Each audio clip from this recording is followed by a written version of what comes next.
Mamma mia! Look at us. Me, Jake Twitchin, GWT Maury, the only name we know him by here, together for a little messy podcast. We're going to talk about South of Midnight. We're going to talk about wherever else the night takes us. Gentlemen, how we doing? Jake, let's start with you. Tell me everything about your life.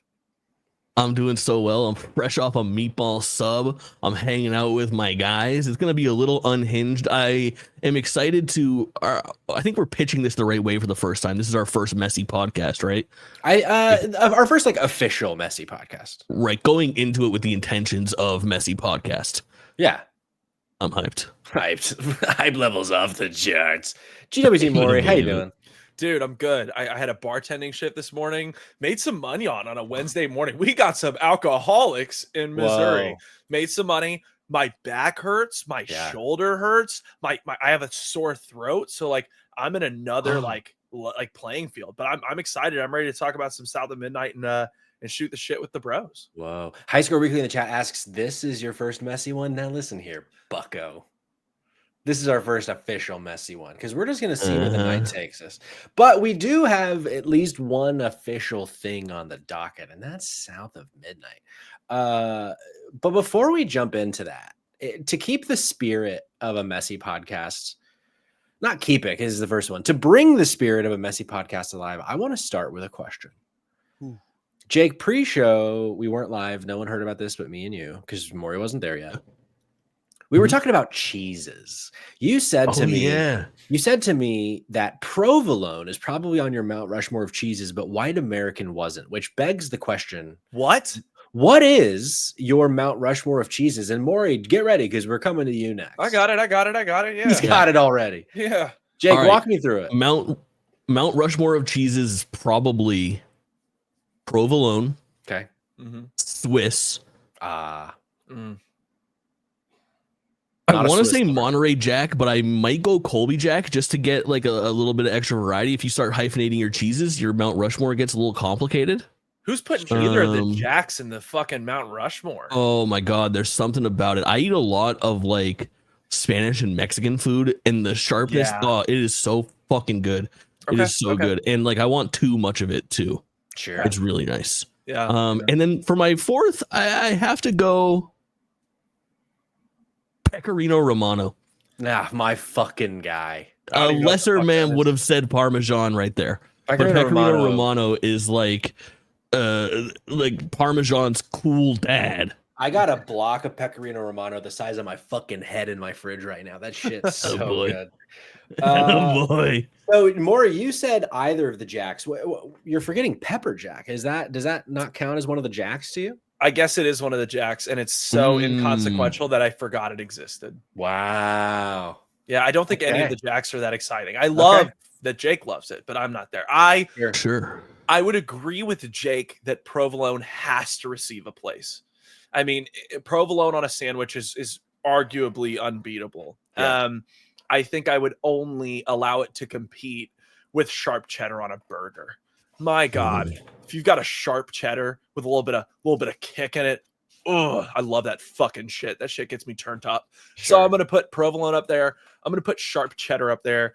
And like I'm surprised, Jake. You said that you love Mexican/Spanish food, and I don't know what the proper terminology would be for this cheese, but queso cheese has to have a spot. Like the melted down fucking dip whatever in it, dip a burger in it, dip a chip in it, dip your tip in it. I mean, there's not the just what the fuck is happening? What is queso? Is that just like that's not like a type of cheese? It's like queso means preparation, cheese. Right? Yeah, but this is what I'm saying. What is the kind of cheese? It's a cheesy dip. A chili con queso. I'm aware. But my question is, what is the cheese found in most queso dips? Often American cheese, Velveeta, or another processed cheese, Monterey Jack, or cream cheese. Interesting. I don't know that that's true. Is this Google AI? Yeah. This is Wikipedia. They can't actually lie. No, you're right. They can't lie legally. Dude, but there's at Walmart, you can literally get like the fucking queso cheese, and I don't know what it's like. This motherfucker's talking about great value brand queso cheese, like it's not some processed ass shit. Oh man! In the chat says this is a white ass convo, which is incredibly true. Wait, who said? Sadina speaking truth in the chat. God damn it! So run me through your Mount Rushmore again, Maury. So we've got provolone, we've got sharp cheddar, we've got queso cheese, and we're just gonna call it queso cheese for the sake of not having to Google this all night. And sure. I think lastly, I'm gonna put white American up there. White American is so certified. I find. Can I respectfully bring some culture to the chat? I would love it if you did. I'm not gonna be mad. Let's start with a manchego, a Spanish cheese. Don't know what the fuck that is. Get some manchego in your life, Maury. Okay. Let's start with there. Okay. Let's also throw a burrata in there. Okay. Are we burrata knowers on the pod? I don't know what the hell you're talking about. Burrata is like enhanced mozzarella is like the best way to think of it. It's like a ball of mozzarella and like in a jus of its own fucking milky water. That sounds vile. Inside it, this in is its the own key. filth. Inside it is this like really creamy fucking goodness, because mozzarella is just like it is what it is. Even the fresh ball of mozzarella is just that. But with burrata has this secret sauce inside. Oh, it's so good. Yeah, it's insane. I don't know if I want mozzarella juice. Like I don't like. You don't. The juice just keeps the burrata. Like when you're eating burrata, you pull it out and you give it a little shake. You do the burrata shake, and then you put it on a fucking plate, and you give it a little fucking balsamic, maybe a little oil, a little fucking red pepper, whatever. God, I feel like Patrick's like talking to me dirty. This is so filthy. Okay, go ahead. So good. What have I said so far? I said manchego. I said burrata. Yeah. I love a Gouda. Okay. The Holland pronunciation is Gouda. I love a Gouda. And then Pecorino Romano, Jake. I might throw that in there too. I'm telling you. Okay. It's a good cheese. You get a little that block cut off a bit, give it a little grinder action on your pasta. Oh yeah, it's the best like sprinkly cheese. It's the best finisher. Yeah, I think in the game. And very good. Drop in, drop out. We love finishing. Drop in, drop out. I knew it. I true. Yeah. Can I shout out our chat right now? Yeah. There's so many people popping off. Sirius was here first. High Score Weekly is here. Sadina with the banger. This is a white ass combo. So true. Coal Mine's here also first somehow. Who'd have thought? Our very own Kayla Gray and our very own Cognitive Clips. I see Nolan is already in here. Absolute icons as far as the eye can see. Some good picks. Sirius said finishing so Gouda. Look at that. Yeah, very good. Very good. Speaking of finishing, I finished South of Midnight. Now, we're not going to talk spoilers. I want to be clear. Let me be clear. We're not going to talk spoilers. Wow. But I surprisingly finished South of Midnight last night. I was on my couch. I'm like, I need to get to bed. I got a busy work day tomorrow. But I was like, but I got that feeling. I got that gamer's intuition, Jake, that I'm getting to the end of this game. And I went through it. And I ended up finishing. And what a game, let me just say. But really quick, Kayla Gray says she good on my Havarti. Havarti, shout out to the Havarti cheese as well. Yeah, definitely. Love a Havarti. But yeah, I really love this game, but I want to hear from y'all. And we also, maybe we'll have a little video presentation from another member of Drop and Drop Out with their thoughts on South of Midnight. But first, Maury, I believe if my thoughts are correct, if my assumption is correct, that you have played the least of the three of us. I have. Walk me through where you at, like how many hours have you put in? Overall thoughts to start. Sure. I'm at chapter 6 right now, and I want to say I'm at about the halfway point of the game. I checked like a long playthrough to see where I'd be at. If you're taking 10 hours, I'm at the 5. If you're taking 8, I'm at the 4, whatever. I'm at the halfway point. Sure. And to begin, South of Midnight, as I said in 2024, was my most anticipated game of 2025, which is pretty insane when you look at this year and how stacked it might end up being if everything comes out on time. And I think I went in with like pretty lofty expectations. I almost wish that I wouldn't have been as amped up as I was and as excited as I was. I've been a fan of Compulsion since Contrast. I still remember when Contrast was put onto PlayStation Plus back in 2014 when I would have first gotten my PlayStation 4. downloaded it, played it, thought it was fucking excellent. We Happy Few would have came out in 2019, bought We Happy Few at launch for my PlayStation 4, and fell in love with that as well. Loved We Happy Few, got through the first third, lost my save file, never touched it again. Loved the first third that I played though, adored it.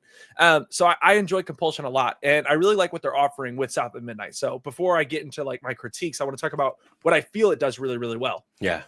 South of Midnight is the most visually appealing game that I've played in maybe the last 5 years. Yeah, it's so pretty. It's so fucking pretty, dude. Like, and it's timeless. You know, I feel like as so many developers reach for this hyper realism that's going to look like shit in 10 years, it's so awesome to see a developer really put some artistic style and flair into their game so that it's going to last the next 20 years and look excellent 20 years from now. So I love everything that they're doing from an art style perspective.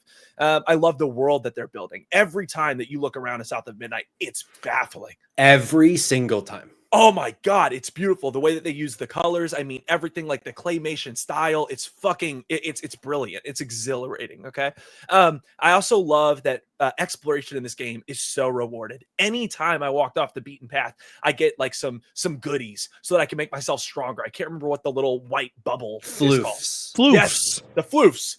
You get the floofs, but then maybe if you go a little bit farther off the beaten path, you get some piece of lore that gives so much more context as to what you're hearing about. And I think that that's maybe partially some of my criticism of South of Midnight, is I feel like there's a lot of times in the first half of the game, and maybe this is just the first half of the game, where I'm not totally bought into Hazel's story yet.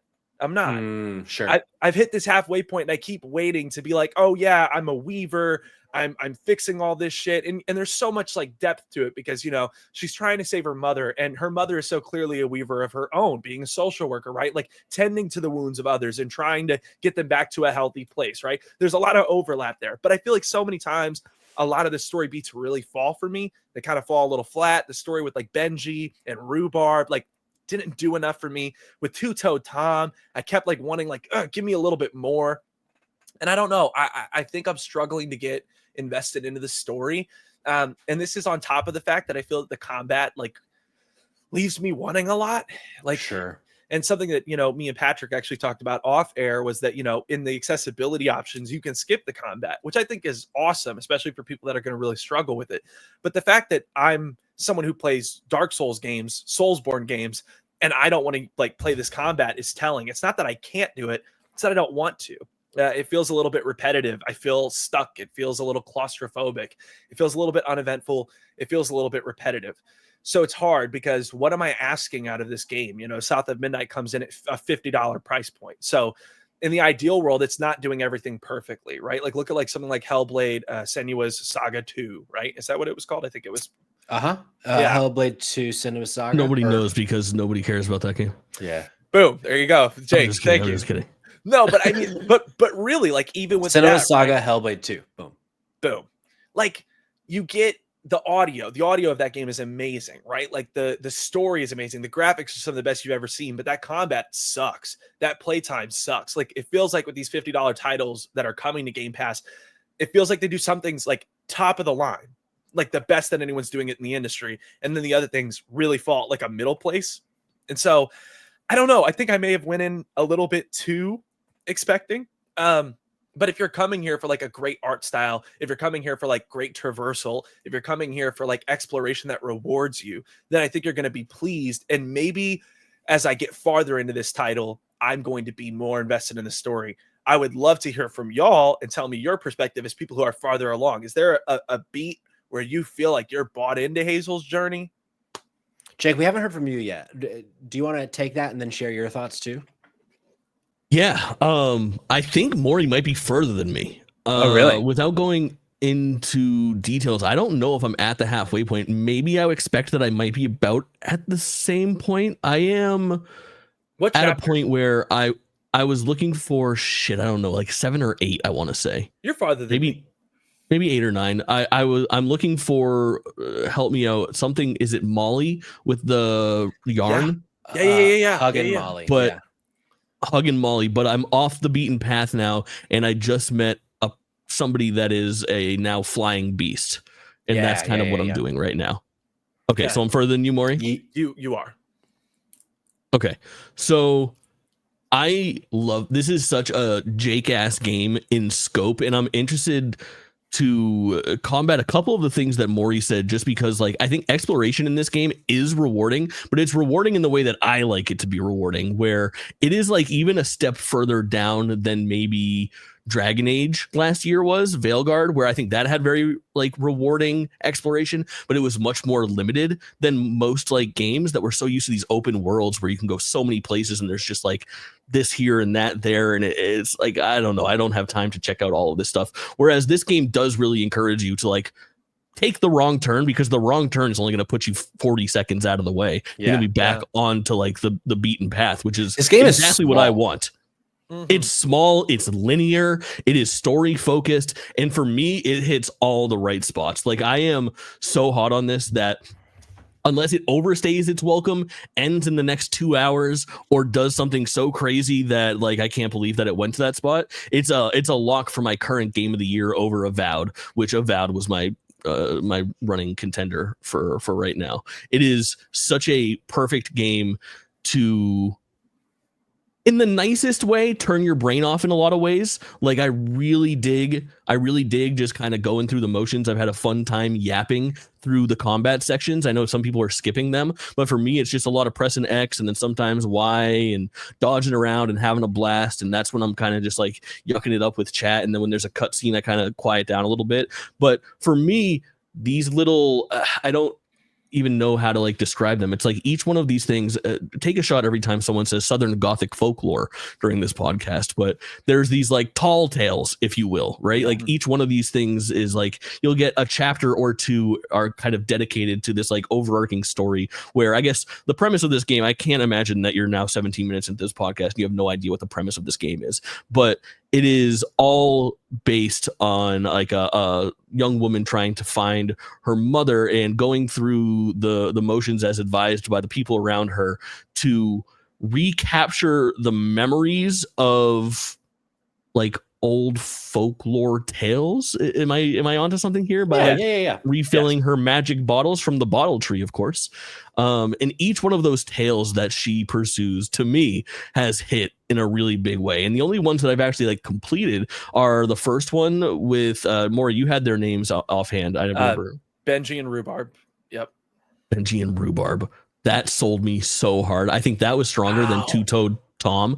But there was a point where I was playing that game, and right as things are kind of wrapping up, you've done everything that you need to do, and I was climbing a tree, right? Yeah. And everything was starting to come together with that, and I was like going through the platforming section there, and I was like, oh, this is my game of the year, and all I care about right now is this game. I'm gonna make this my entire identity. I think that it is so cool and just fucking oozing with style. It is so much fun. It is so much fun, and it just hits all the right notes for me. It's a Jake-ass game.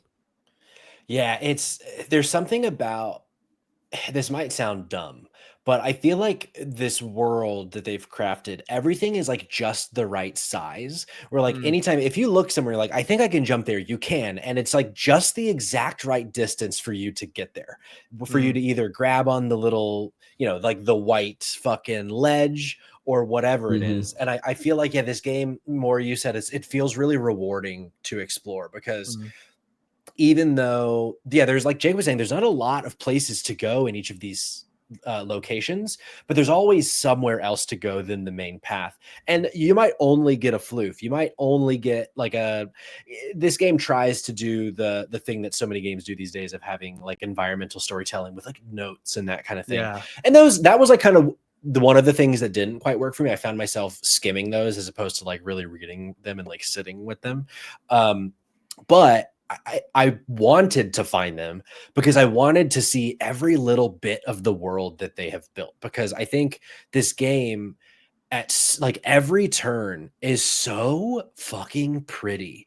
And like there were times that I would just like walk around an environment and just look around, because the amount of detail that they had, it wasn't just like you think of something like Neva, that's like the art style is just so gorgeous, and like the everything looks like a painting. But part of that, not, and I don't want this to sound like I'm trying to like take away from Neva, but it was like a lot of that was, you know, it's the flat 2D surface. It's very much like, oh, this is just like a nice painting. Yes. With this, it feels like the entire world is a painting. Where when you're walking around, like you're seeing in the B-roll here, like there's just so much detail and like little things of like going across that like bog, and there's this billboard like decaying in it, and there's this like trailer decaying in it, and there's just so many little touches like that at every single encounter in this game, that even though like Maury, I don't disagree with you with some of the narrative things, where like sometimes it doesn't quite, like I couldn't tell you most of the characters' names in this game. I can tell you the big ones. Like I can tell you Bunny is the grandma, and this is Hazel, and I actually forgot her mother's name. But like for me, I was taking in the story, but this isn't a story that I will walk away from saying like, you got to play this specifically for the story. I think the story was affecting. I think the story was compelling, but it was, for me, it was just like the whole vibe is what I was here for. And the vibe delivered the entire time. Like I felt like it was just, I had such a good time with this game. I didn't want it to end, but the fact that it ended in like 10 hours is so appealing to me. Yes. And I really hope that people play this game, because I want to see what else Compulsion does. Because like, so for me, if someone says, Patrick, any recommendations for playing South of Midnight, I would say do two things in the settings.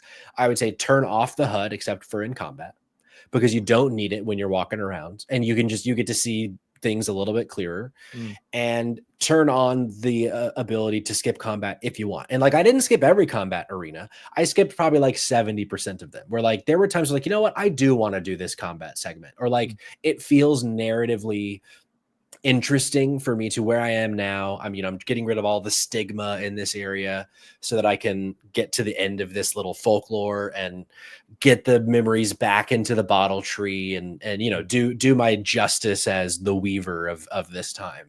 But then there were other times where like, I feel like the combat's here just to have it here, which is fine. But giving me the option to skip it, I feel like was it made this, if I had to play all the combat, this would not be my game of the year. Right. I agree. I agree. But the fact that I get to skip it at will, and like, oh, I'm in this, like, I found this momentum right now. I really want to see, like, there's this section that you get to in chapter, I think it's 12. I won't talk about the section, but I had my jaw on the floor. I was like, this setting is so fucking cool.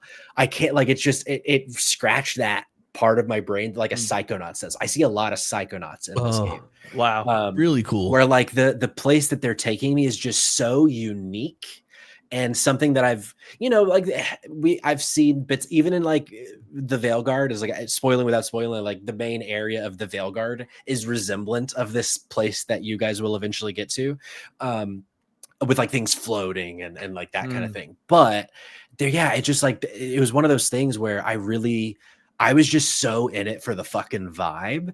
And like, I posted on my Instagram story, like 10 out of 10. And I got a few responses like, really 10 out of 10? I was like, okay, 10 out of 10, maybe that's a bit much. Maybe I was excited about finishing the game. But like, this is a strong 9 out of 10 for me. Wow. And this is, clearly my game of the year right now. And I really hope that my kind of one other critique of the game, and then I want to hear a bit more from y'all on things that maybe didn't work for you. My one other critique for the game is it kind of just ends. There is a conclusion.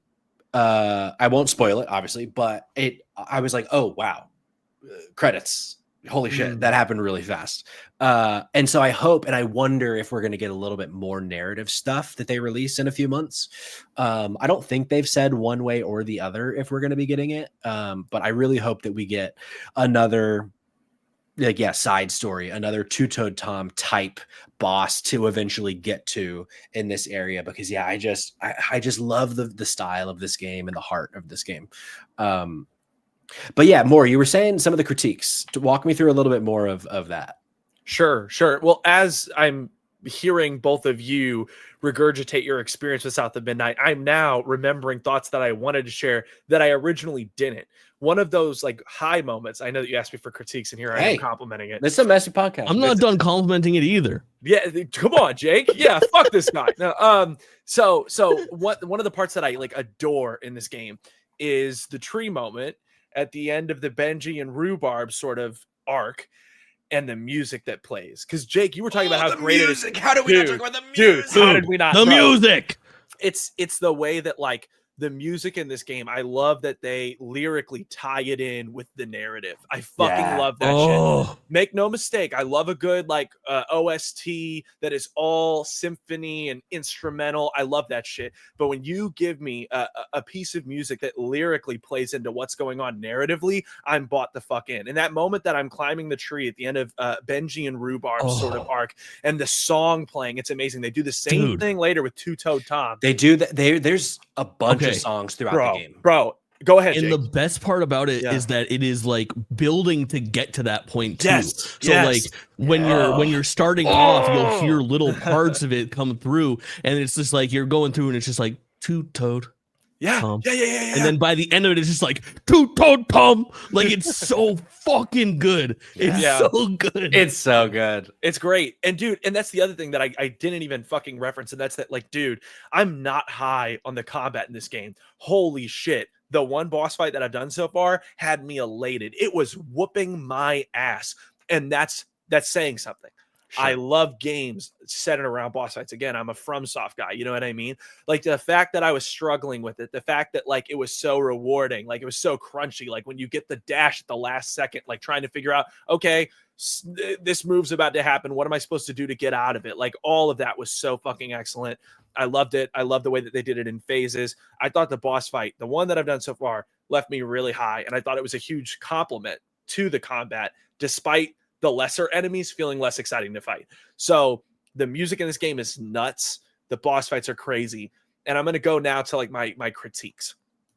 Going back to what I said about the narrative and the story, I appreciated that Patrick clarified, hey, I'm not going to tell anyone to go play this game for the narrative, because it's one of the greatest narrative games that you've ever played. Sure. We all know that FYBJ Big Daddy Juan, GWT Mori, is a narrative heavy fucking gamer. If I don't have a narrative that I can get balls deep in, I'm going to struggle. If I'm not crying at a cutscene, I'm going to struggle. And there are moments where that is like toned down a little bit, like in a From Software game where I'm still able to have those really deep story moments, but I have to like work for them and earn them. Prime example being like Father Gascoigne in Bloodborne, right? Like I can get over not having a bunch of great cutscenes with a bunch of great dialogue. Like but here, I don't feel that. I feel like a lot of the dialogue does fall flat sometimes. I'm like, okay, I wish that was written a little bit differently, or I wish that was written with a little bit more oomph or emphasis or emotion or passion or something. So I think a lot of times that's why narratively I'm not all the way there. I also think that like Hazel is thrust into this like fantastical fucking world. I mean, of weavers and folklore and tall tales. And it feels like she kind of just like adapts to it a little too quickly.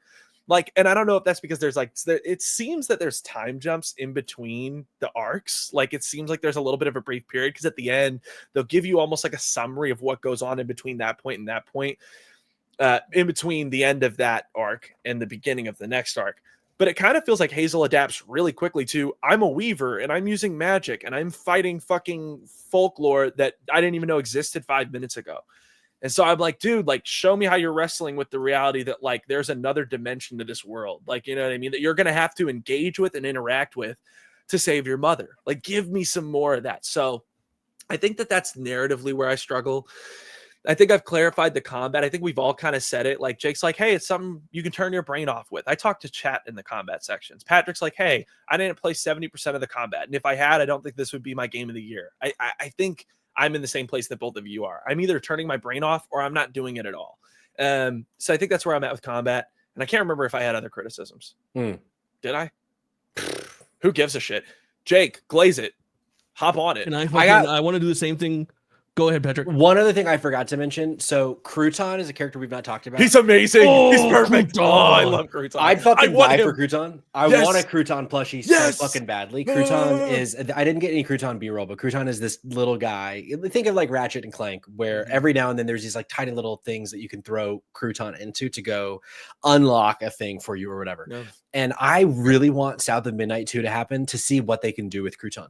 Because Crouton, to me, it wasn't as bad as like Mary Jane in Spider-Man 1, but I did not like the Crouton gameplay moments. I just loved the character. I love Crouton. I feel like there was some, and like there were a couple things with the gameplay that happened where like in Jake's reel that he shared day one of South of Midnight, it does a cool thing with wall running that I'd never seen before in a game, where the right stick lets you go up or down. So you don't have to worry about like in a Jedi Survivor, for example, you don't have to worry about like you're going to run out of space. You could wall run literally forever and you just get to control up and down. And it's not until like the last chapter of the game until they start giving you up and down like barriers with your wall running. Wow. It's similar like with Crouton. I feel like it wasn't until toward the end of the game where they started giving me areas where I needed to like throw Crouton to find more stuff. Whereas I could have easily missed it, but I see the little glowing things like, oh, Crouton can do this, but I can't jump there, so I'm going to throw him. It was like one of those things where I feel like they just didn't implement things as well throughout the game. They had a lot of cool ideas, but there were just a few moments where it's like, I wish you guys could have kind of teased that out a little bit more.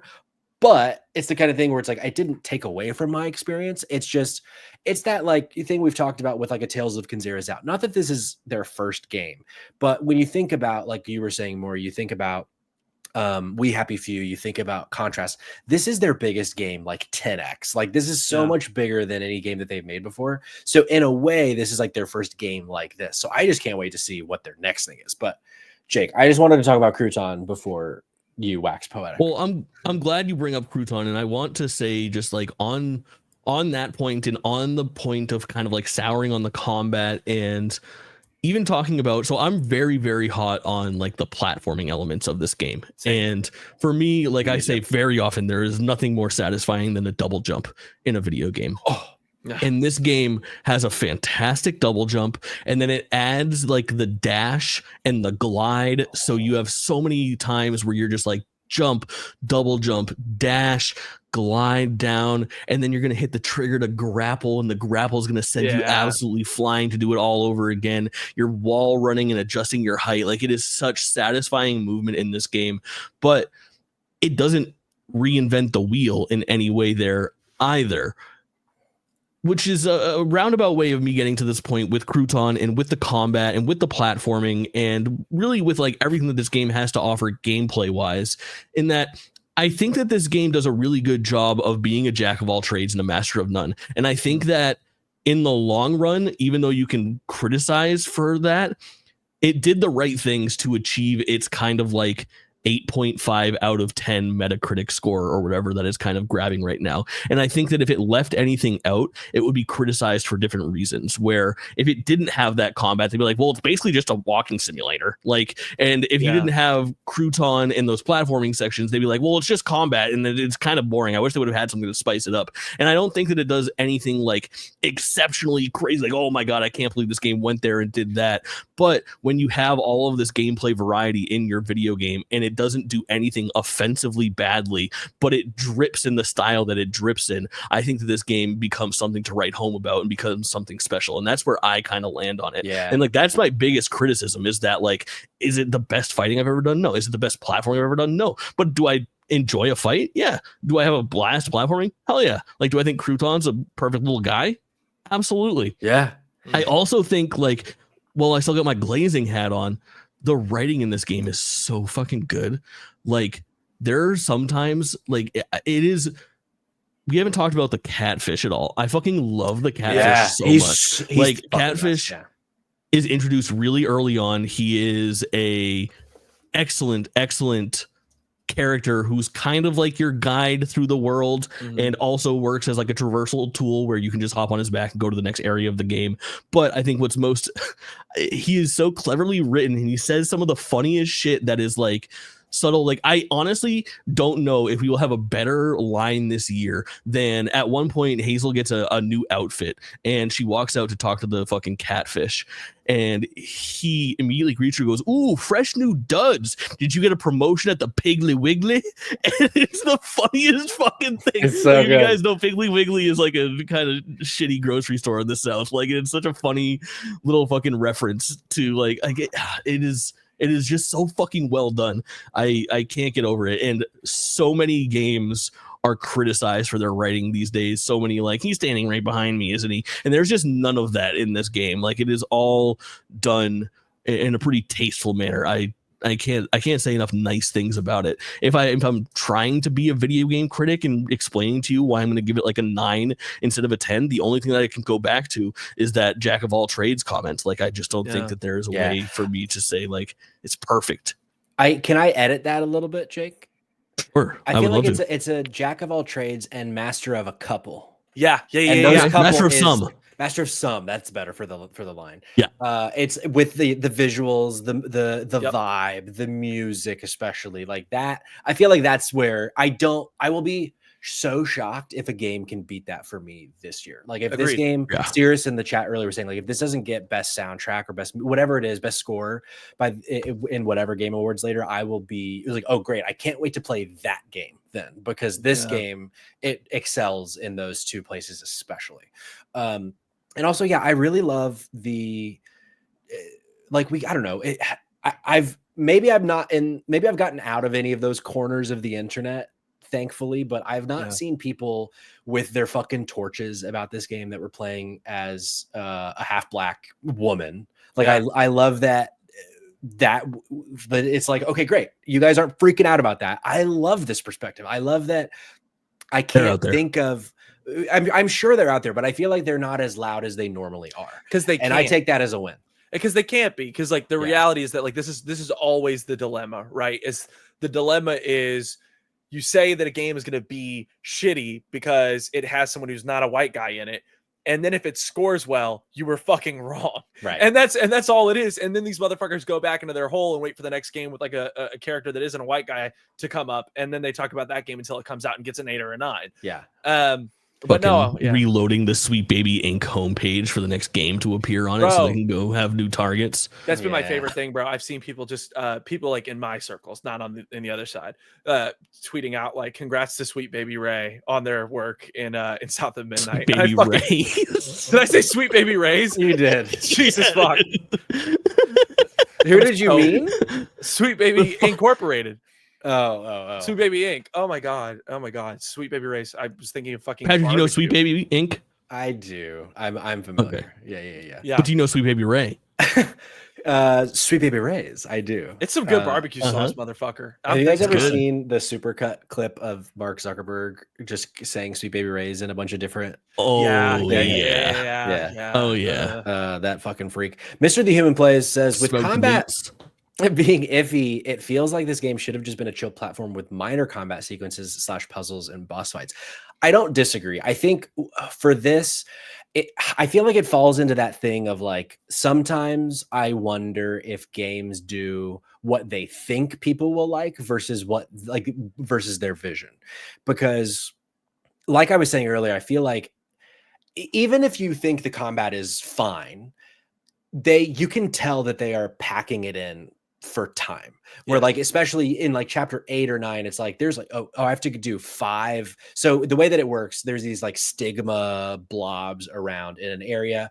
You have to go in there. When you go into this like bubble, you have to fight an arena of enemies, and when you finish them all, you unweave this thing, and that like brings life back to that little area. And once you do it as many times as you need to in that area, you like progress the story.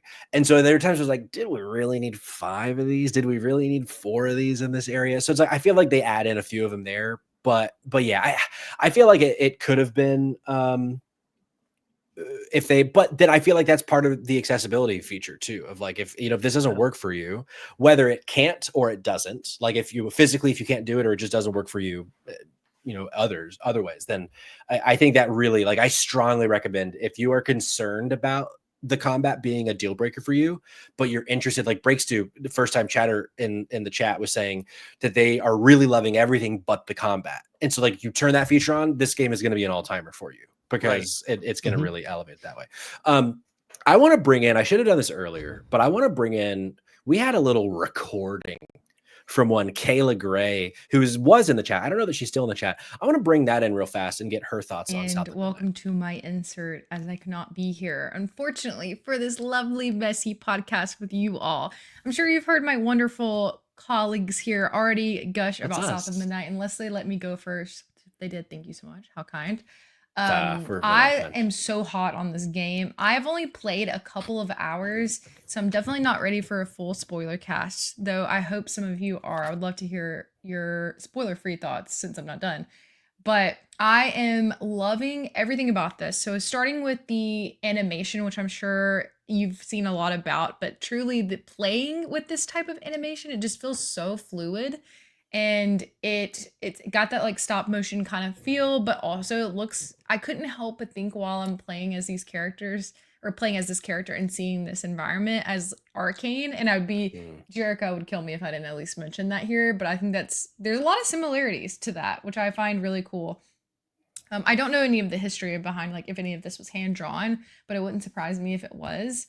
I love the story so far. Again, I'm pretty early in, but I love the generational tale of the magic and the land.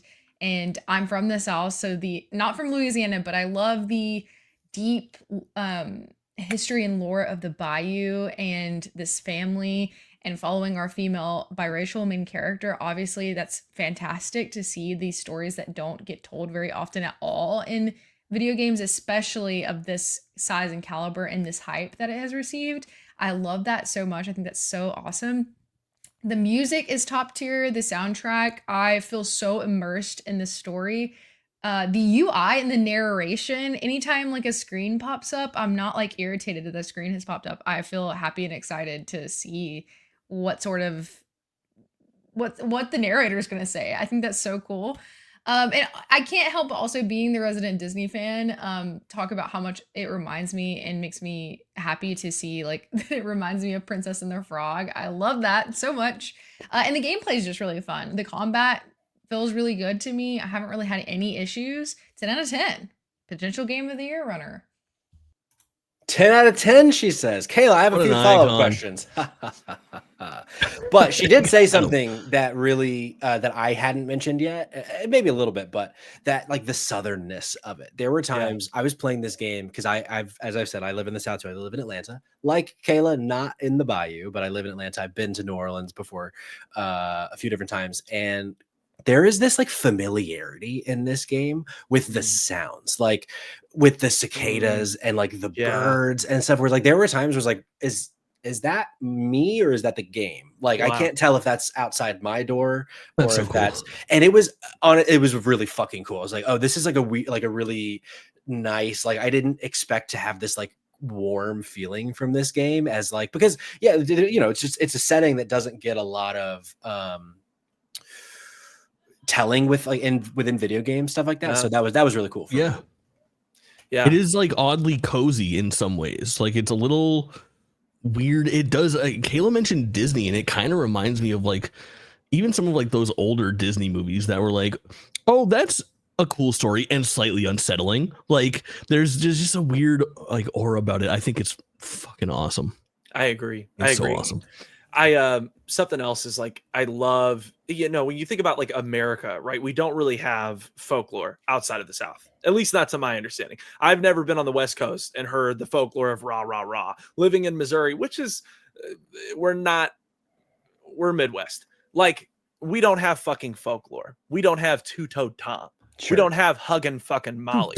Like this is kind of right when you think about the South and you think about the stories that exist there. That's kind of the only place in America that does have something fantastical. You know what I mean? Yeah. So for them to explore that is really interesting because in most games, I mean, I've never seen another game that has explored American mythology, right? Like it's cool to see our mythos uncovered, explored, because I feel like every other game that explores mythos, it's never American mythology because most people don't know Southern mythology because so much of it is like orally passed on. Right. And translated. Right. It's not something that you can read in a book. That's actually something that I read about online when I was first studying South at Midnight last year, getting ready for it, was that the folks talked about how a lot of these stories came from talking to people that they were connected to in the Deep South, that these stories aren't written down. There's not a book that's going to talk about Two-Toed Tom, that this really is something that just exists within that community. So to bring it outside of the South, right, to bring it to a mass audience, I think is fucking awesome. So yeah. I love Kayla's thoughts. I fully agree.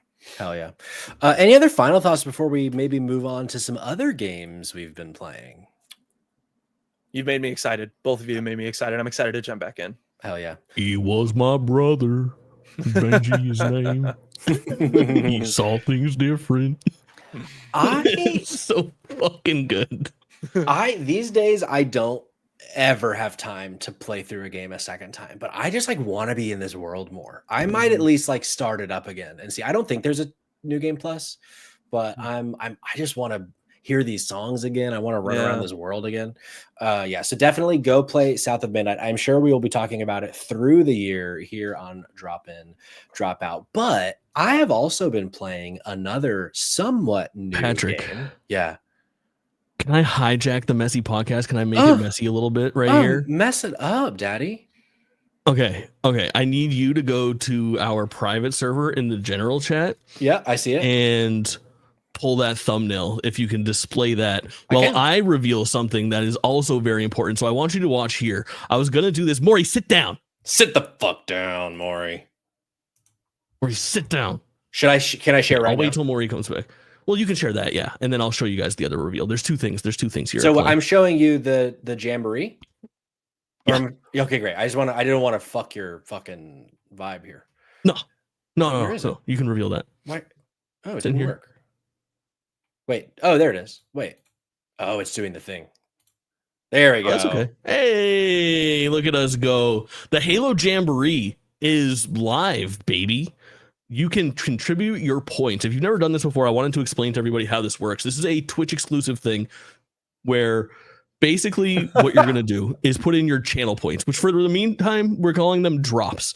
And there are little arrow indicators under your chat box. You're able to contribute those towards a common goal right now. So you've been accumulating those as you watch us automatically. And if you so desire, you can put those in to the fund to get to the Halo Jamboree. What will the Halo Jamboree be, you ask? I'm so glad that you asked. The Halo Jamboree is a Halo party. Bring your Mountain Dew and Doritos. Myself and the other members of Drop In, Drop Out will, once this is funded with fake channel points, not money, it doesn't cost you anything, you just have to be here. We'll hop into a fun-filled night of playing Halo together, and we'll do a couple things around it. We were talking about maybe doing some single-player campaign stuff, maybe, to get some co-op going before the actual Jamboree itself, but then the night of the Jamboree, the goal is get all 7 of us loaded up on Mountain Dew and Doritos, and then hop into the Master Chief Collection with our community, with chat, and start playing some custom games. We'll do some regular capture the flag and deathmatch stuff, but eventually get into some wilder things like Griff Ball and like the chicken run stuff. And let's go. Yeah.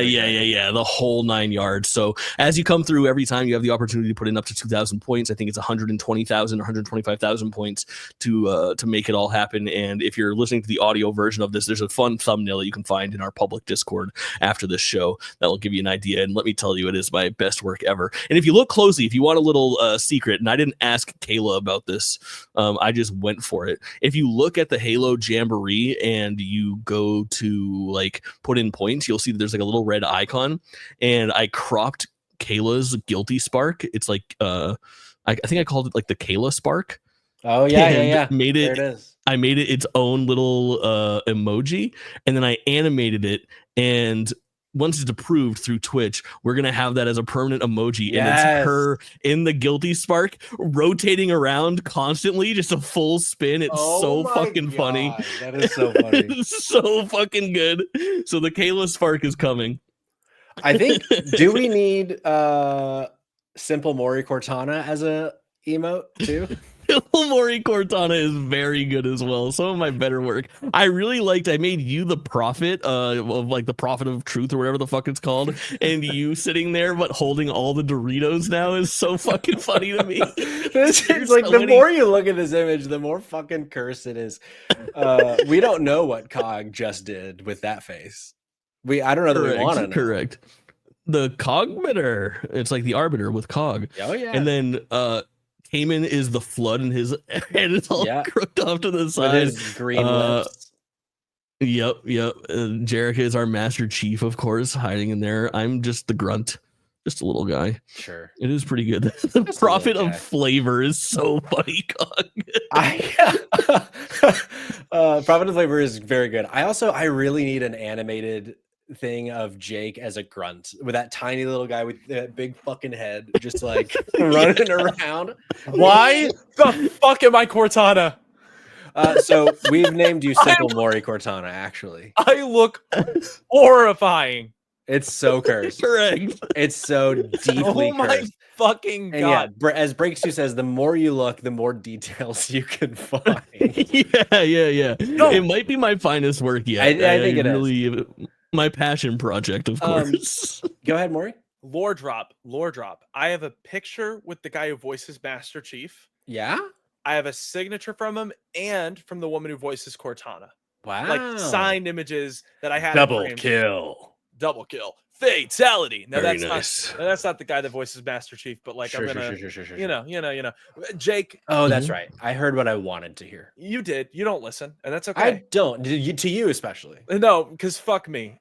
Jake, this is a work of art, and I think that this should be put up in a fucking museum. This is amazing. Yeah. I don't know that there is a Mount Rushmore of Doritos because there's only so many flavors, but favorite Dorito flavor from you guys? Mine's spicy nacho. I'm a spicy nacho slut. Oh, Wow. really good. Yeah. I've really gravitated towards spicy nacho, but mine is the oddball in the pile on your lap. So of course I feel like most people will have Cool Ranch and the regular nacho cheesier on theirs, but I am a big sweet and spicy chili guy over these last 5 or 6 years since it came out. It's a good flavor. Purple bag. Purple bag. I want purple bag to be my favorite because purple is my favorite color. But I can't deny my spicy nachos. Yep. Oh man, I get it. Maury? Dude. I'm a Cool Ranch guy. I'm sorry, I'm still not over the fact that like there's an image associated with Dido of me with tits before Cayman. Sure. You know what I like. Yeah, None Holy was supposed to like be the first, and now I'm looking. FYBJ Big Titty Juan. How about that? Nah, no shot in the fuck. How about that? That's something. That's Sabina, something. I write fear that that's down. something. No. Hey, let me ruin Cool Ranch Doritos for you. Do you guys know who Danny Brown is, the rapper? Don't. Yes, I do. Oh, he's a really crazy guy. And at one point, nah. Let's not say this joke. On Okay, here. good. That's This yeah. is Let unfair. me look this up real If quick. Jake has the feeling that he shouldn't say it, we should not say it. Yeah. Cool Ranch used to be my favorite, but I think I left that in my childhood. Respectfully, of course. I'm not here to yuck anybody's yum. Anytime I try Cool Ranch though, I'm like, ooh, that's not a very cool ranch to me. Oh, Jake, his line. Can you read it? Can you read it to us, Maury? Maury, can you read it to us? Stank pussy smelling like Cool Ranch Doritos. I'm so Wow. sorry. Yeah. That can't be what you that's didn't the want to one. say. That was it. No, was that it. is. I don't know why. It just didn't feel right. Yeah, Huh, okay. it's okay. I'll do it. Is the joke worse than Pouch? Wait, yes, it is, said Kayla. Correct. I don't know All if right. it's worse than Pouch, No. personally. All right. Well, Here we go. I got another reveal for you. Oh, I was Yeah? gonna save this. Can I get like the I don't want the full screen. Can you make me fit into that frame? Is that a thing? I can give you the one. I'll take the one for right now. Oh, Listen. Hold on. Okay. Hold on. And oh, fucking Christ! oh It's okay. man, It's a Patrick. messy It's a messy podcast. podcast, Here you baby. go. There you go. It's a messy podcast. Listen, when I left Florida, we lost something. Yeah. And there's a beloved icon that has to stay down there to keep things special down there. And we'll always love our cuck Mario as well. But ushering in this new era of me back at home in the Jake Twitchin studio, I thought it was important to have something represent his lineage, if you will, his legacy, while we're back over here. So I would like to introduce to you all Oh no. Poopa Luigi. Oh baby, he's Not really Fupa cursed. Luigi. But look at the way that he's Look at that shaped. Fupa, I though. don't understand. He's kind of got like a bend it back for him. God damn. God, He's just got a lot going on right here. It's Yeah. fucking insane, dude. Um, It's a very odd shape. But chat, please be patient. We will have F Luigi as an emoji as soon as we can for Fupa Correct. Luigi. C Mario and F Luigi will both be present at all times. Let me go put him in the background. Okay, good. You guys work on a segue from that. Yeah. Fupa Luigi is so fucking crazy. Yeah. I'll be honest. That's kind of ruined things for me, Jake, and I won't expand on what that means. Sure. Yeah. Understandable. Yeah. Wow. But I do love Fupa Luigi.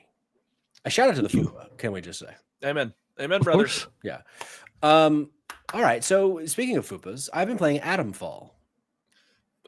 How'd you get that segue? It's the best I could do. It's the best I could do. Hey, any followers in chat? And we fixed That's how you fucking run with it. I put about an hour into Atomfall, maybe a little bit more right before South of Midnight came out, and I'm itching to get back to this game. If you don't know Atomfall is, a lot of people were saying it was a Fallout like a British Fallout.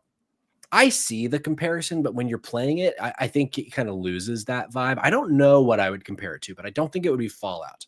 But it's a cool little game. It's like really pretty, similar to South of Midnight, but in a very different way. Like it's a lot prettier than any Bethesda game's ever been. That's for sure. But it does this really cool thing with missions where it calls them leads. So you don't really have like a mission board. You'll talk to people, you'll find notes, and that'll give you a lead. And it'll basically say like, go in this general area and kind of explore and see like where this lead can take you. And so far, again, only like an hour. So it's very early impressions for Atomfall, but I really like this. It feels like a good, kind of like decompressed game, or like it might be like a good podcasting game of like, I'm just going to run around this world, follow the leads, click pause on whatever I'm listening to whenever there's some dialogue or some moments happening that require my attention. But there's just something really, it's kind of like what I wanted from a Starfield, or even though I said it doesn't feel like a Bethesda game, but that like really crafted situation is what I was missing from like a Starfield or Avowed. I don't think I would put in that category, but Avowed is a game that I don't have a draw to go back and finish anymore, which upsets me. Like I wanted to be able to finish Avowed, but I just don't have that draw anymore. But yeah, there's a cool vibe here, and I'm interested to see more. And I know Coal Mine's in the chat. Oh, look at that. How about that? I was about to say, I know he's been playing it and has been liking it. And then he just shared, Atomfall is a blast so far. I turned down the combat difficulty, and it's a nice leisure game. Difficulty is very customizable, which is perfect for me. I love that. I haven't played around with the difficulty settings yet, but I love a customized difficulty. Are either of you interested in Atomfall? I know there's like, we're about to get, and like Switch 2 is around the corner, so we're about to be so busy, but is this game piquing anybody's interest here?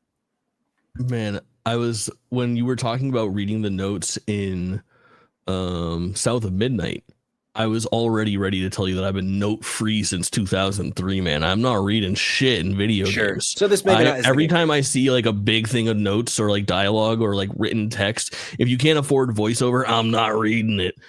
Congratulations, or sorry that happened to you.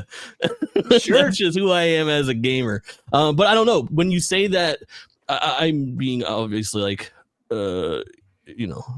satirical here. It's in partially a bit. Partially a bit, yeah. I also like, I really love Outer Wilds, which is very much a like game where you are, for the most part, collecting notes, for lack of a better term, the scriptures on wall and whatnot. So it is actually, this is your pitch right here is the most interested I've been on maybe checking it out.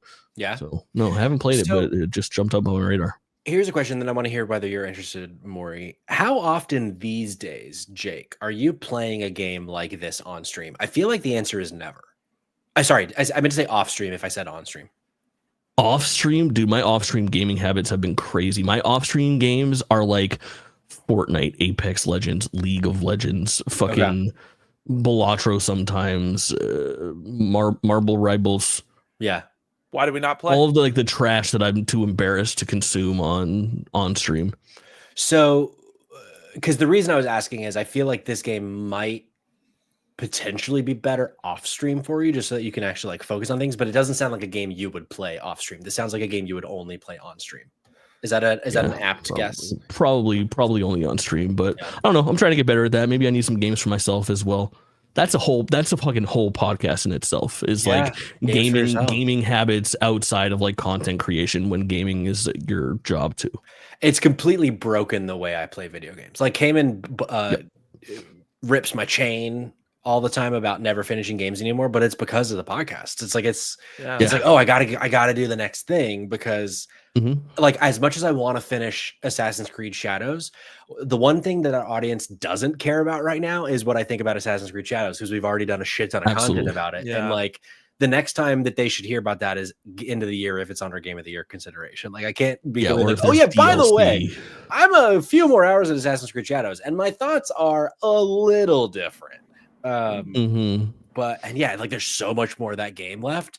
So now I'm daunted of like, as much as I want to finish it, to finish it, I gotta carve out some fucking hours, brother. Yeah. But yeah, so Maury, go ahead. Sorry.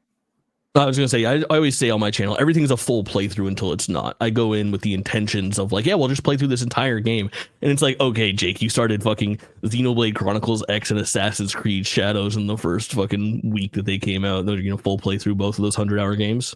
No, be here till 2027. Yeah.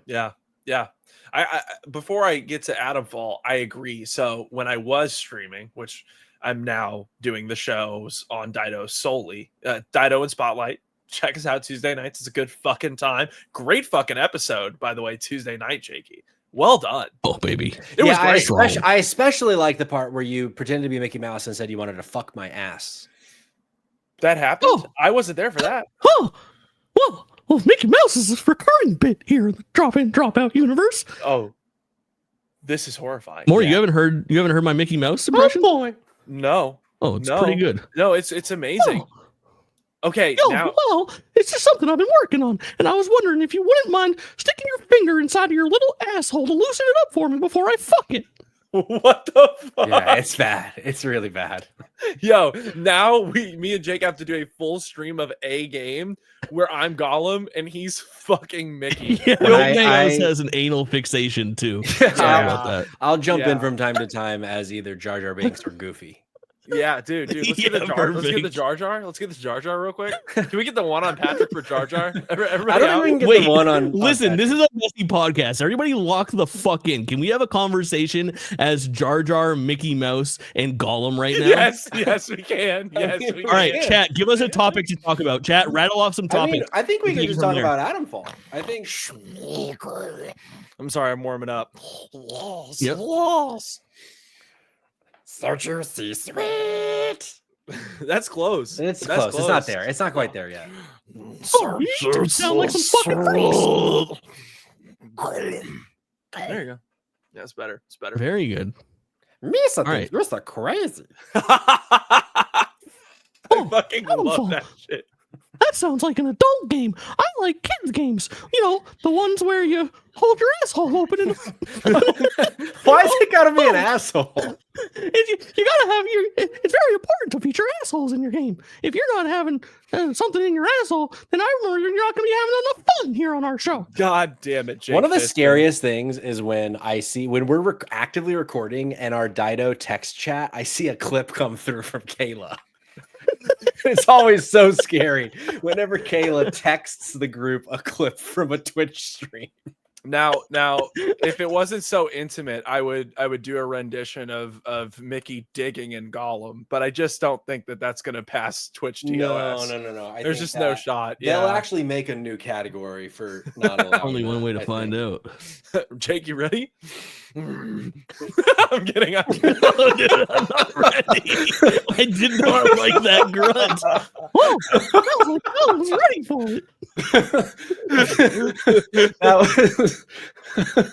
That was scary. Maury, I don't. Yeah, that was a primal sound. Yeah, that was primal is the correct word. I was about to say Mickey's the only one with an anal fixation. I was ready to go with Gollum. My God. Well, before that, I was saying, what's the point? Why would we even talk about Adamfall anymore? Yeah, fuck Adamfall, dude. Send this to the developers of Adamfall, fucking John Adam. Yeah, John Steve Adam. Fall. I'm assuming. Oh man, I'm assuming is who developed it. No, but for real, Maury, are you interested in this game at all? I don't think so. I mean, yeah, I don't know. It's the thing that we always are talking about, which is that like I feel like the next thing is already about to be on my plate. Like I came in tonight not fully prepared to talk about South of Midnight, and in an ideal world, I finished South of Midnight. That's probably unlikely considering that what else is coming out this month? Something. Blue Prince is getting fucking raving Blue Prince right also Clair Obscur Expedition 33 at the end of the month. Dude, like there's so much to play. It's like realistically, like as soon as I miss something, it's over. Like if I wasn't there the day Atomfall came out, I'm not going to have a thought on it because within the next however many days, I'm going to be doing something else. That's true. I mean, you make a great point because tomorrow is Blue Prince, which I really want to play. Next week, we get Lost Records Bloom and Rage Tape 2, which I'm going to play. Yeah. Atomfall might be in the dust, actually. Oh, you know what I just got access to? What? I just got an email from Riot Games that I'm in on the 2K? next 2XKO? alpha for 2XKO. Whoa. Yeah. Wow. So I think it's the 18th, 19th, and 20th of this month. So we'll be able to check Did that out again. they harass you at all, too? I know Riot does that a lot. No, not until I work there. I think they try to. That's right. And then they become kind of Mickey-like in their anal fixations. Fucking hell. Anyway, no, but I loved what you guys were saying earlier though. And that's like, dude, when I was streaming on GWT Maury, it was so hard to decide what to play on stream because streaming in some ways makes some games better, and in other ways it'll ruin a fucking playthrough for me. I don't want to play fucking God of War, whatever the next one is called, on fucking stream. I want that to myself. Yeah. I think it's it wasn't very good. No, it was really good, and I'm livid that you ruined my moment. It's called fucking God of War. Atreus learns sex with Gollum and Mickey. It's good shit. It's good shit. But no. Jake, have you been playing anything else, or not anything else? You haven't talked about anything. Have you been playing anything other than South of Midnight that you want to talk about? I'm in my retro bag right now, man. Yeah? I'm starting my full series of the Street games. NBA Street, NFL Street, and FIFA Street. And honestly, it kind of just like coincides with all of like my EA big stuff that I've been kind of playing through. We've been playing through the SSX games. I did SSX 1 in Tricky. I'm kind of always playing SSX 3, but I'd love to play on Tor and Blur and then SSX 2012 as well. I got Freakstyle back here. Any Freakstyle enjoyers? Do you guys know this game? I know Freakstyle. FREEK. Freakstyle. It's like there's also, I think it's Arctic Thunder, or I might have my snowmobile games mixed up. Arctic Thunder might not be the one that's in the universe. Oh, it's Sledstorm. Sledstorm is in the universe, where they're all kind of like over the top extreme sports things. So Freakstyle is the BMX like motorcycle one, where you do like insane tricks and flip your bike around and shit like that. But NBA Street 1 is the granddaddy of them all. This is where the whole story starts for me. And God damn, NBA Street is still just like the best arcade basketball game that's ever been made. And I'm playing it on original hardware on PS2 while I stream it. So it's not like, you know how it is. Like I really have fallen like the appeal of emulation over the years. In some situations, emulation is the path of less resistance. It can sometimes be easier. You can also do fun things with it, like upscaling and whatnot. But for me, for streaming, whenever possible, I really gravitate towards like original hardware. I think that is a cool little area to be in as well. I think people appreciate seeing it in its original form, and I just like having no issues. Like sometimes you just end up when like you're emulating this game and then the cutscene comes up and it's like all fucking scrambled, or like you're like, oh, the controller isn't synced up, or there's a little bit of a delay, or that's a graphical glitch out there in the distance. Like I'm just playing the PS2 copy of NBA Street that I've been playing my entire fucking life, and it is so good. And I'm having trouble. Like I really haven't touched NBA Streets Volume 1 or 2, which are my two favorite out of the entire Street series, in such a long time. But I am so excited to go back to NBA Street 2 because I remember it just being iterative on NBA Street 1 and just being like pretty much vastly superior in every way. But after playing NBA Street, I'm like, how could it possibly be better than this?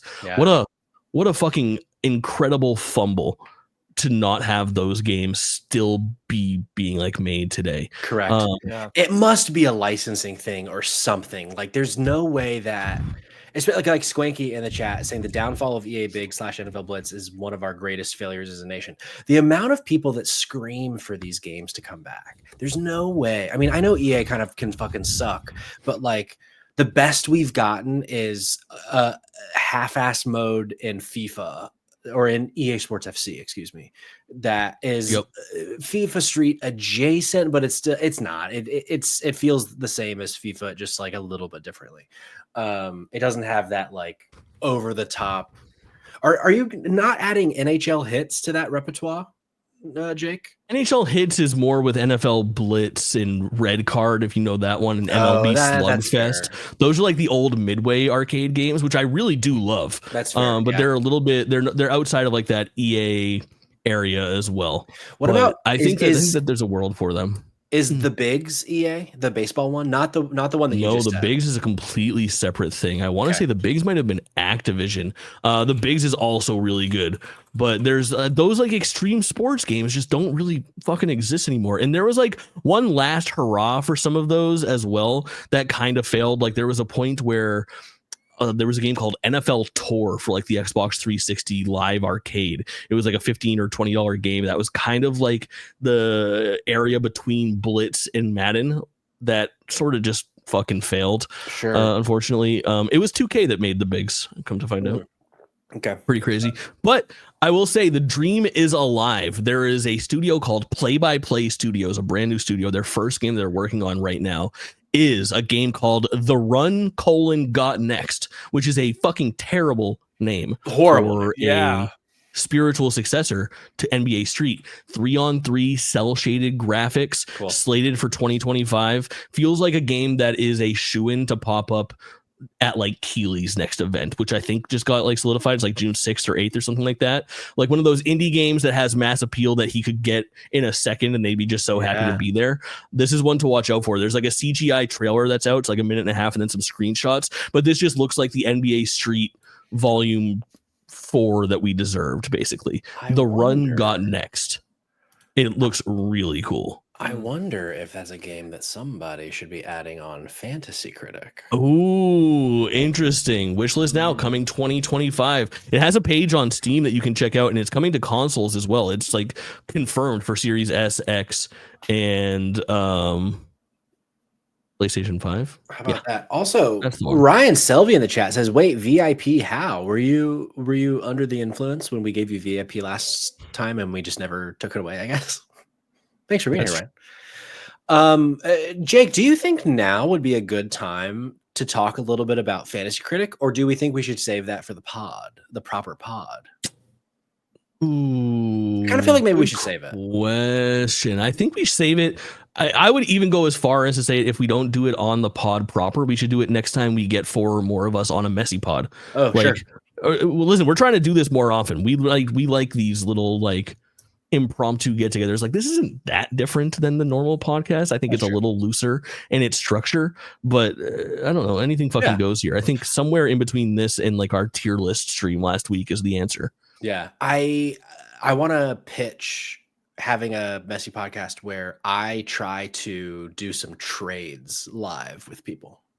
Oh, in Fantasy Critic. Dude, I just looked and realized I got fucking killed. You put $78 on Donkey Kong Bonanza. Save it for the fucking pod. Yeah, we laughed at you. We were laughing at you. God damn it. $25 submission, dude. What the fuck do you think this is? $78, such a specific number. I wonder what. You'll have to tune in next this time. Motherfucker talk about it. Bankrupted himself so you can fucking have my goddamn game, dude. My original, we'll save it. I could have saved a little bit of money, but we'll save it. I've also been playing one other thing I've been playing. Speaking of old games, you were playing NBA Street. I just finished Bowser's Fury, Jake. Oh, wow. Sick. Turns out this game is fucking so good. So good. I've been just so excited since the Switch 2 event. Like I mean, like, you know what? I want to finally figure out how to win in 200cc on Mario Kart. I've not really found much success. The best I've done is second in a Grand Prix. But like I finally got 3 stars in everything else in Mario Kart that I could. It's like I just want to be playing Nintendo IP right now, and so I was just scrolling through, and I was like, maybe I could put a little bit more time into Sunshine because I never finished that playthrough when at some point last year. Galaxy maybe. And then I was like, you know what? I've never really given a proper shake to Bowser's Fury. I put like 30 minutes into it like 3 years ago. And then for whatever reason, I just didn't keep going. Booted it up, played like 4 hours straight that night. Wow. But it fills that. It's like, because I know we're not going to be getting 3D Mario anytime soon, it seems, since we're getting DK Bonanza. Yeah. And I just wanted to be in a 3D Mario that I hadn't played before, because I've tried a few times. This is another thing I want to talk about at some point. The more I get away from Odyssey, the less I like it. I'm not going to say it's like a bad Mario game, but for some reason there's not a replay appeal to Odyssey to me. And so I was like, but I really want to play something 3D Mario. And so I went to Bowser's Fury, and I had such a good time with it. I already finished it, but there's still like 50 stars I can get. So like I might just fuck around and get more of them. But what a lovely little game. Jake, so you played this and liked this based on your initial reaction. Yes, dude. So I am pretty good at like completely separating from a game. Like I usually like mainline the shit that I really love, and then I will like go hands off for a long time, and then I'll return to it years later to kind of like, okay, well, I've forgotten a lot of what happens in that game. Now let me dig in here and figure out if I really loved it or not. And I actually, while you were talking, I brought up the VOD series to see. I finished Bowser's Fury for the second time since launch, basically in September of last year. So I am only like 6 months out. This is pretty fresh in my mind. I adore this game, and this was actually developed by the Mario Odyssey Donkey Kong Bonanza presumably team. Oh, cool. Wow. And a little piece on that. I think that Donkey Kong fucking game, Donkey Kong Bonanza, was originally supposed to be a fucking Switch Pro game and has been in the can for a long time, and it's been getting touched up and polished, no doubt. But I think that game was probably finished at like 2021, 2022, maybe 2023. That many years. And I think that we're gonna have a fucking turnaround, dude. September is the 40th anniversary of Mario this year. I think we could get that fucking Mario game. I don't know if you dropped it yet, but in a rare occurrence, I would never. My first overall in a rare occurrence, I would maybe wait until the last minute there, because I think there's a chance that at the very least, if it doesn't come out, we see it. I think that it's the possibility that team has 2 buns in the oven right now. If I will say this now, this might sound like I'm tooting my own horn. If a 3D Mario comes out this year, I win. Fantasy Critic. I will be shocked to not win now that I have DK Bonanza too. Yeah. Do you guys want to know an absolutely criminal piece of information that I've only now realized? Yeah. I've never played a 3D Mario game. Oh, man. I think I just now realized that I've never played a 3D Mario game. Think about it. Galaxy. I wonder. Never played. Bowser's Fury. Never played. Odyssey. Never played. Sunshine 3D or 64? No. That's like a series in the making. Like all of us, Maury has to play Mario 64 where all 6 of us backseat him. Like, dude, no. But wait, have you played a 2D Mario game? Of course. Like the Super Mario Brothers games, like ran those shits to hell. But it just hit me that like I can't believe I'm so shocked by this information. I'm baffled. Yeah. Like even saying it out loud right there. I was sitting there and I was like, okay, Bowser's Fury. I didn't play Odyssey when it came out. I always wanted to play Galaxy and never did. And I was like, holy fuck. I don't think I've ever played a 3D Mario game. There isn't a bad 3D Mario game. I know, which is why that's not shocked. true. Oh, are you one of these fucking Sunshine people? I have it hung on my wall and I fucking hate it. I can't wait to replace that poster one day. Yeah, it's not a bad game. I played it 10 days ago. It was shitty. Wow. Did you play it? In fact, I streamed for 3 hours, and an hour into the stream, I fucking quit Mario Sunshine. We played 2 hours of Mario 64. So you were playing it on Switch, it sounds like. Yep. Famously, the Switch port is not the best way to play it. That game is. I promise the port was not the problem. This was why I skipped it. You know what the problem is? Blood. No way, dude. flood, dude. No They're like, you know what? way. The movement of Mario and Mario 64 is too good. You know what we should do? Fuck it. We should fuck it. No way. Wow. You're wrong. Yeah. This is an intense They take. ruined it. This is a really good thing. Like, we got a good thing going here. What if we just changed everything for no reason But you can and made it arguably worse? You can do anything that you can do in 64. You just absolutely also can't. have... We took away his most important button, which is the fucking crouch. That's what makes Mario 64 great. I long jump everywhere. There's no long jump in that game. Yeah, there's a long jump in Sunshine. No, the long jump is jump in the air and flood.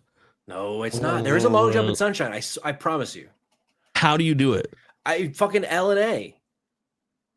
No. Yes. I promise you there's a long jump in Sunshine. There's no... I'll put some money on this. Wow. I'm in. Patrick, hold on. This is a messy podcast.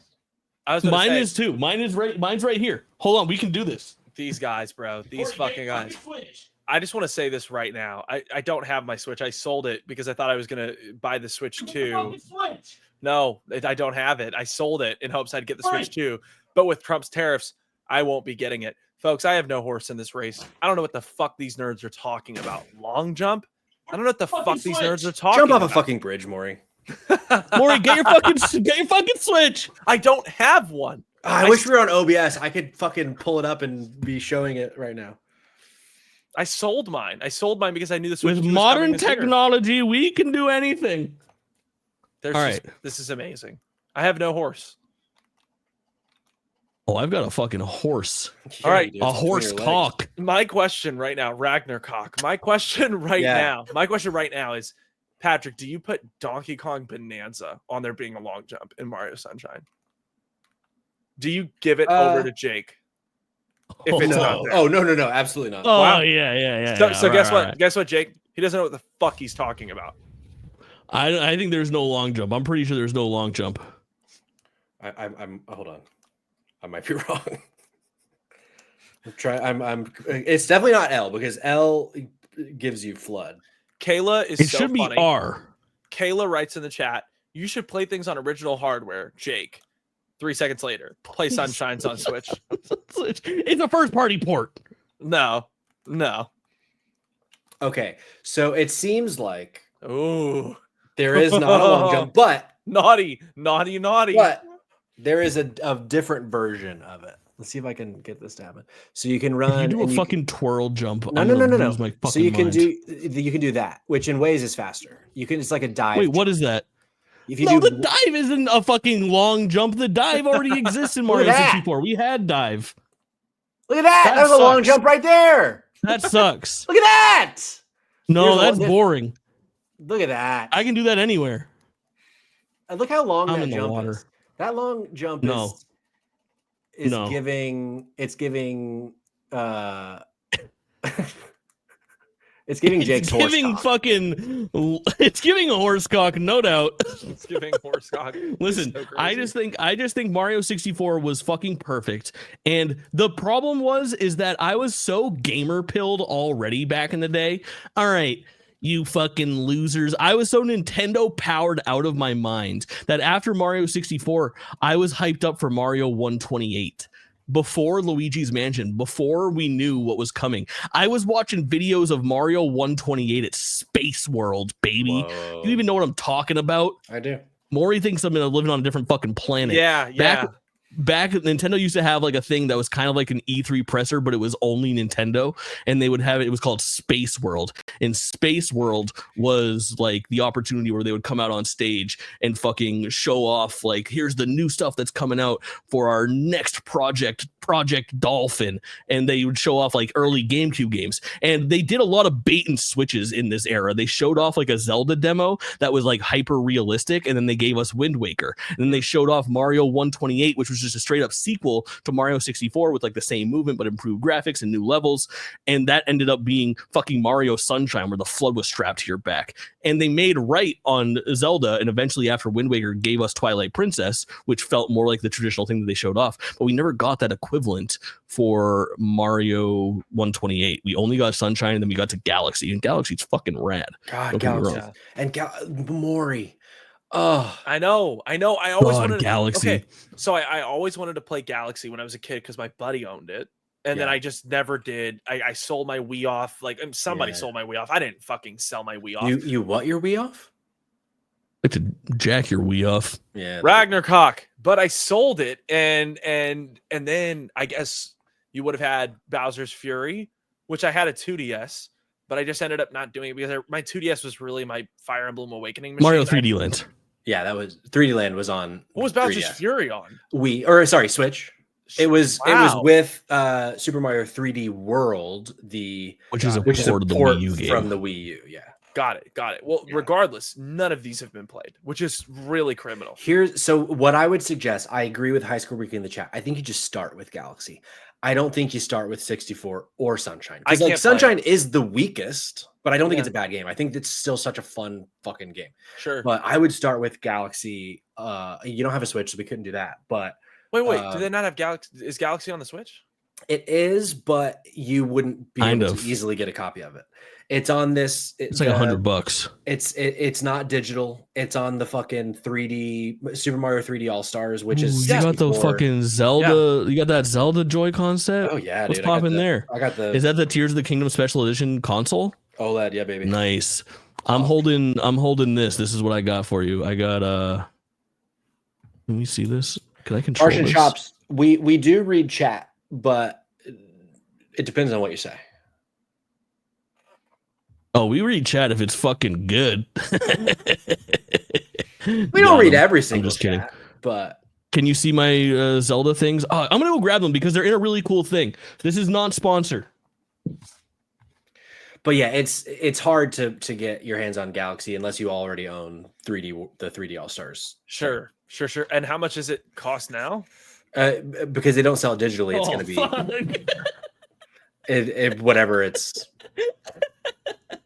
whatever it's going for on fucking eBay or whatever. Sure. But I do have it physical, so if you move to Atlanta, when I stop by in Atlanta next, we'll make it shake. Jake, what is going on? I think I dropped the Joy-Cons out of the fucking set. Hold on, let me revert back here. All right, you guys ready? I got the fucking Joy-Con set. Did it break? No. It's just the actual Joy-Cons. They're not meant to be transported in this situation. So I have the Joy-Con set, but I have this little like stand that I got from Rose Colored Gaming. They make these like cool vinyl pieces to display your shit in. This and is really so sexy. Fucking sick, dude. This is sexy. So sick. Sexy. Yeah, I like this a lot. What I Joy-Cons really like are those? These are the Skyward Sword special edition ones. I have a couple other things too. Like those are all custom as well. They're like little socketed things that match the special edition Wii remotes back there, as well as a stand that matches my Famicom edition Game Boy Micro, which is really rad. I really want to call you a virgin, but I also have fucking special edition. Yeah. Joy-Con, so I can't. Unfortunately, I fuck like a goddamn Adonis. And I know that. I don't know what to tell you. From personal experience. Fars and Chops asks, you've ordered a pizza to be delivered to your house and have decided to play a crazy prank on the pizza delivery man. What will the prank be? My dick is in the pizza box. The prank is your dick. He opens up to show you it's your dick. There's a hole, and somehow I managed to force myself up in there. And so when he opens the pizza box to show me the pizza that he brought to me, he's instead greeted by FYPJ Big Daddy Juan. Wow, how about that? Yeah. The pizza man gets to the door. There's a sign on the door that says "Open me." Right? Door is closed over, not closed. The door swings open. Oh no. Mickey Mouse bent over on all fours, no pants.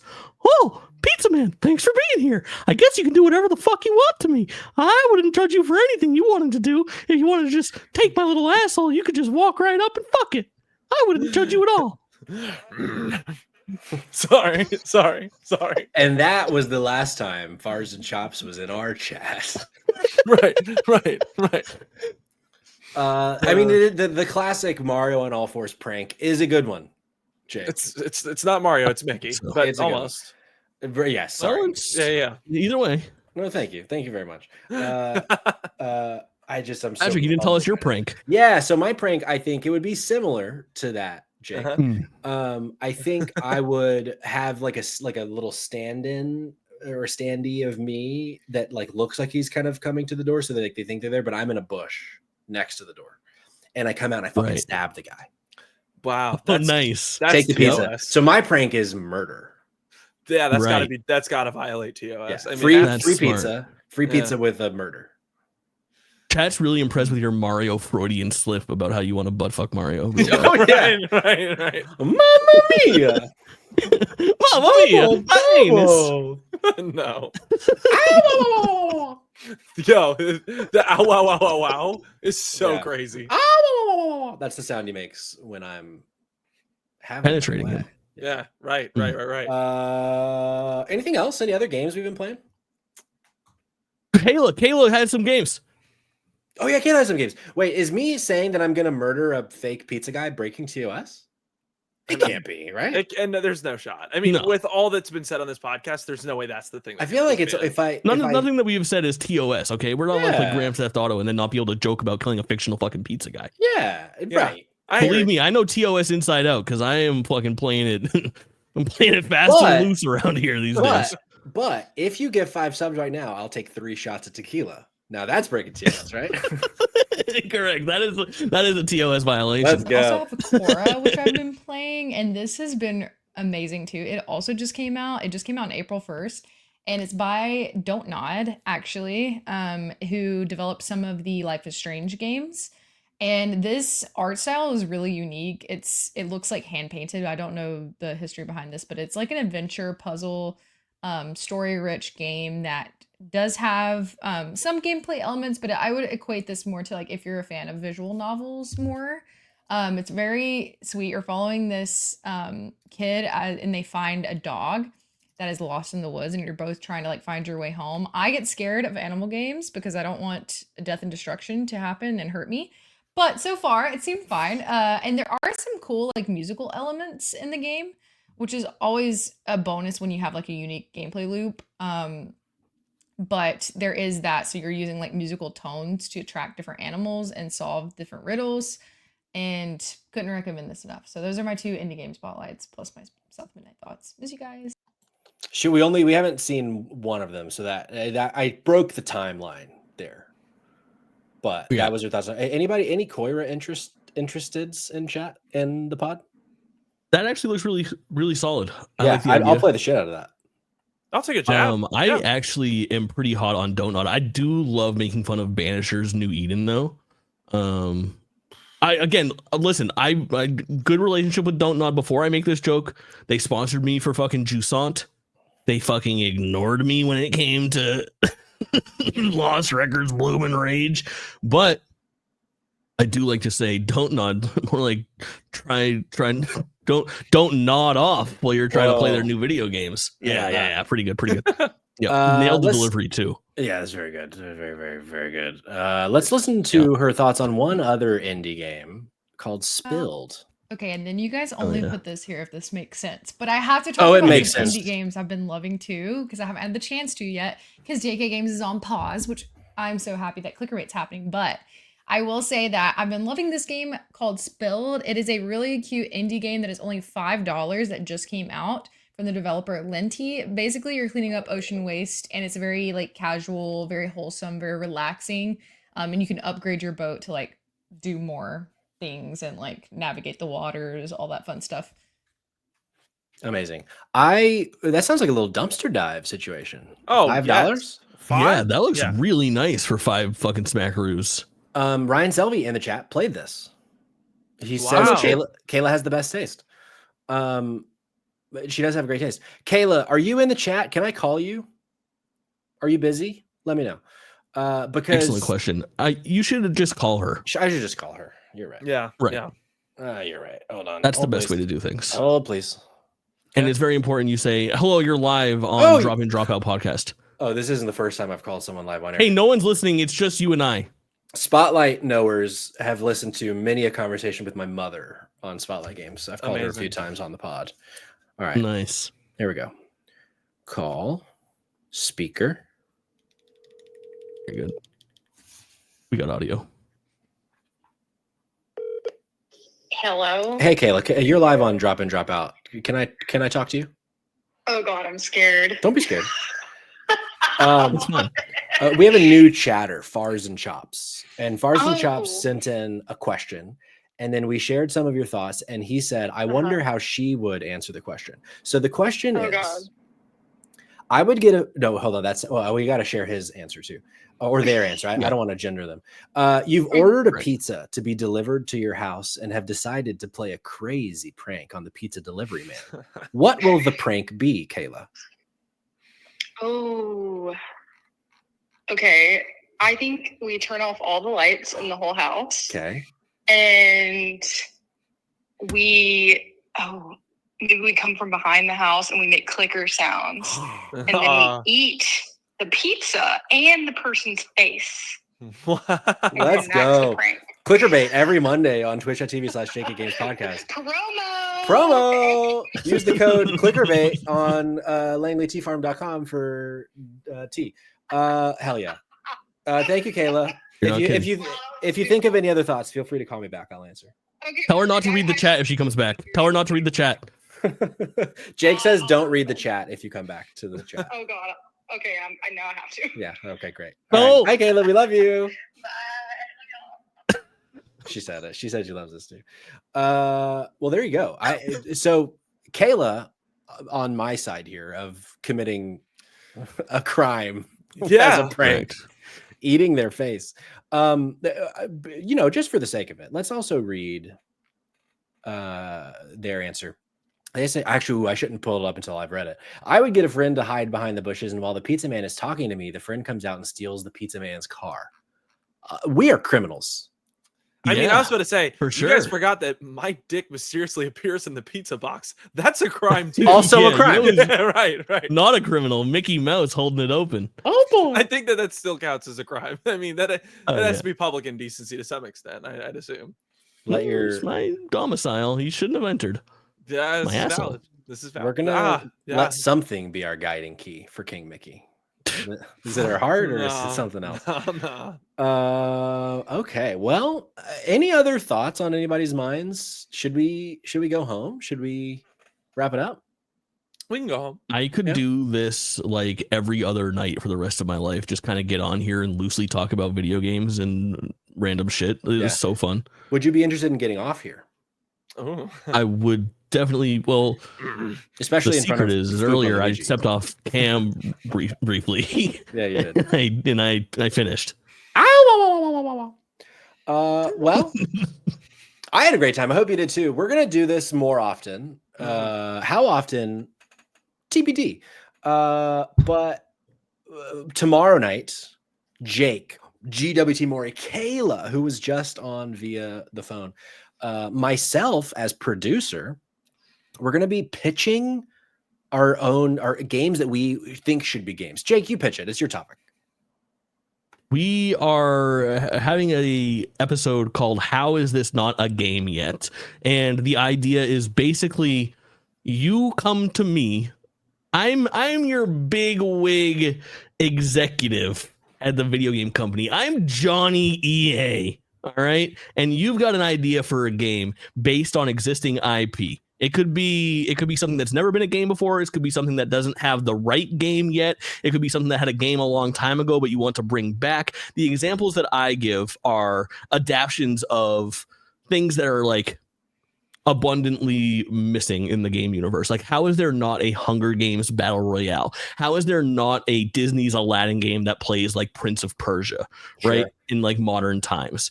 But I want you guys to reach down into your Duffy of ideas and interests, because this is what I really want is like, you can join the Discord. Go to dropindropoutpod.com. It's not too late for you. You can still submit those up until maybe like an hour before the show tomorrow, April 10th. We'll call it like 6 p.m. Eastern time, 7 p.m. Eastern time. The show will be sometime a little bit after 8 p.m. Eastern time. But I want you to think about some book series you're passionate about that we've never heard about. And I want you to sell me on that world. on this whole thing. Like, I'm really expecting Kayla to bring some gems because she has such a breadth of knowledge when it comes to like literature. And I think that she'll have some cool worlds to explore and to kind of bring to us. But it could be an obscure movie that you like, that you think has a good premise. It could be something where it's like, how have they not made this, you know, weird ass TV show that I watched? Like, where's my Street Sharks extreme rollerblading game? Street Sharks would go hold so on. fucking hard. Hold on. No. I just cooked with that one. Street Sharks came to mind. I'm afraid we're going to have to unpack that a little bit tomorrow on the podcast. Yeah. So oh, yeah. I'm a pretty big fan of the Street Sharks. Street Sharks it's going to be a lot of fucking fun. Crazy. Tomorrow night, 8 p.m. ish Eastern time here on twitch.tv/drop-in-drop-out-pod. Going to be a little bit more structured than tonight, but we're still going to have a lot of fun. Gentlemen, why don't we raid out? Why don't we spread the love, look forward to a friend of ours. I see a few different people streaming. I see a Mass Effect Legendary Edition. I see a First Berserker Kazan. I see a Split Fiction. Between those three games, anyone feel a draw to either of those three games? What was the first one? Mass Effect Legendary Edition. What do you think? I feel like Split Fiction's kind of a 2-for-1 sometimes, depending on, you know, this is going to be two people playing it. I don't know who's streaming what, but I think there's no wrong answer. Well, you said Split Fiction, so we're going to go over to Mr. the Human Plays co-streaming with the Nerdlies right now, friends of the show. Great duo. Mr. the Human Plays has fewer viewers, so we're going to him. Sorry, Nerdlies. But go tell Mr. the Human that we love him. Go watch them play. Ooh, they're in a fun part of the game. Actually, I'm not at this part, but it looks fun. Thanks for being here, y'all. Have a good night. We'll see you next time. Bye-bye.